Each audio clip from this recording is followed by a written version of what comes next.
I'm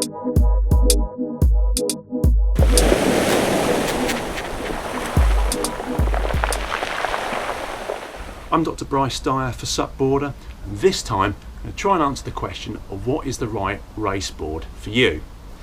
And there's three things we want to cover on this first. First is understanding what the different race classes are. Second thing is understanding the practicality of having a SUP race board. And the last thing is about understanding the performance differences between it. So let's deal with classes first, and it's very, very simple. Generally, race boards are determined by their maximum lengths or their design. In terms of lengths, there's often a class for up to 12'6" and up to 14 foot long.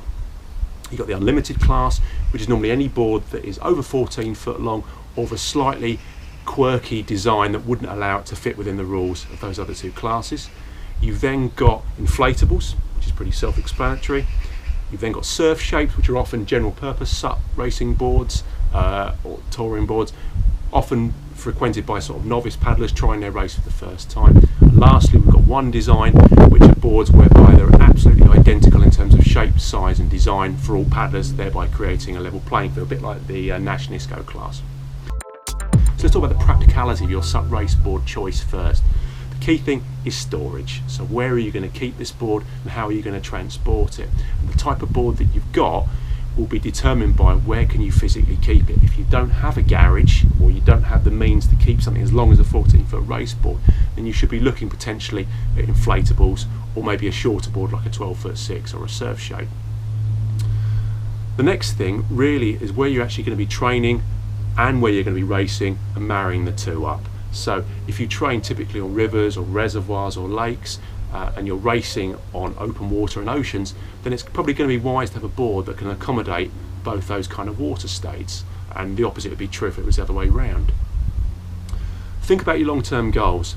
With many people who are racing, it might be just something you do as a one-off, or you just try every now and then just to gauge your fitness, or just have an experience with friends, and that's absolutely fine. For others, it might be the real cut and thrust or leading edge of competition. Therefore, the kind of board that you're going to be looking at is going to vary in its shape, stability and design based on the frequency of the racing you're going to be doing. There's no point buying something that's 20 inches wide if you're only going to be racing once a year, because realistically it's a very difficult board to train on that requires a lot of attention and concentration. So sometimes being a little bit more conservative with your board's design will give you a much more pleasant training experience and allow you to dip your toe in the water when you feel like it into racing as and when it's required.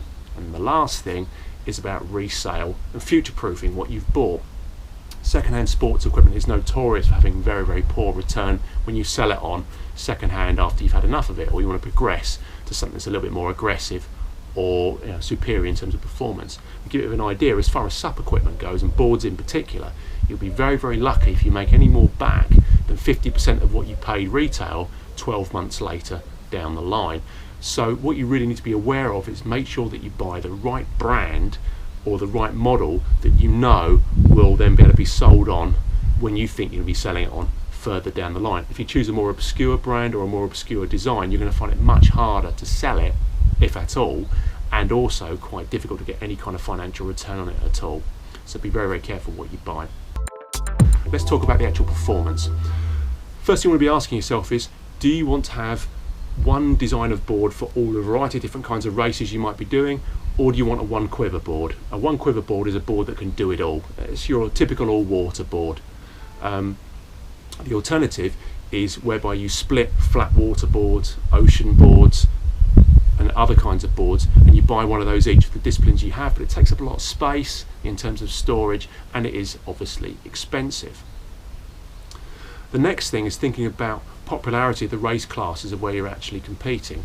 For example, in the UK, the number of women competing in the 12'6" class is higher than it is in the 14 foot, and typically for men it's higher in the 14 than it is for 12'6", and this is changing and evolving over time. And you might find that because the governing bodies now are starting to lay out what they think the right dimensions will be in the future, and I think for most governing bodies now, as of 2019, they're all moving of an up to 14 foot max length.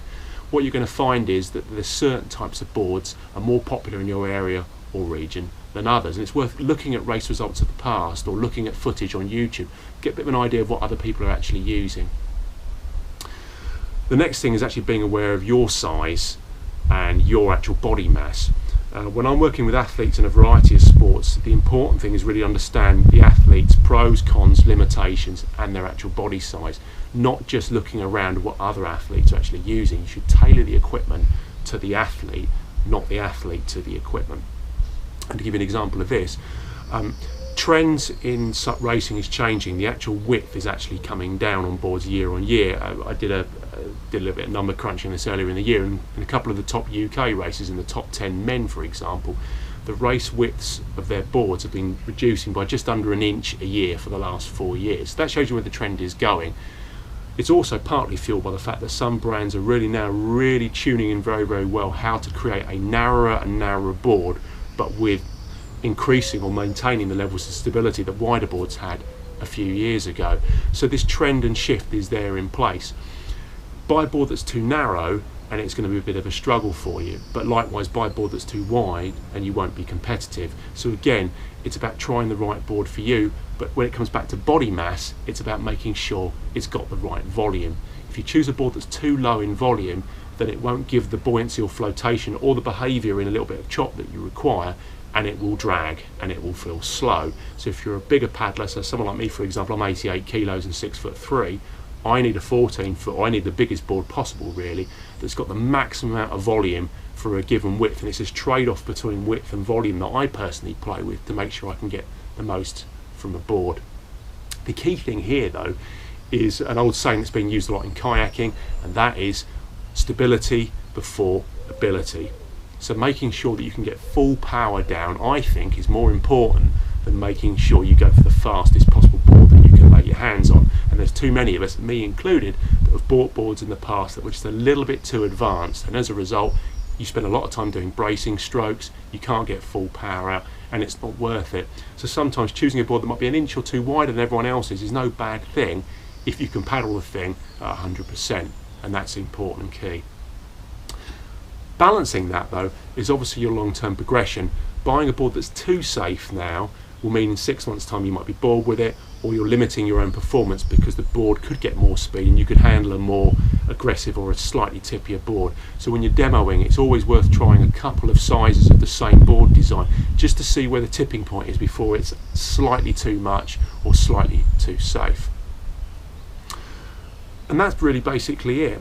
So in summary, it's really about judging what board class you actually want to be competing in, the practicality of actually storing the board, reselling the board, and actually making sure you know what your goals are moving forwards, and then lastly choosing a board that is the right width, the right size, and balancing that with performance, and then ultimately making sure that you've got that long-term progression in place.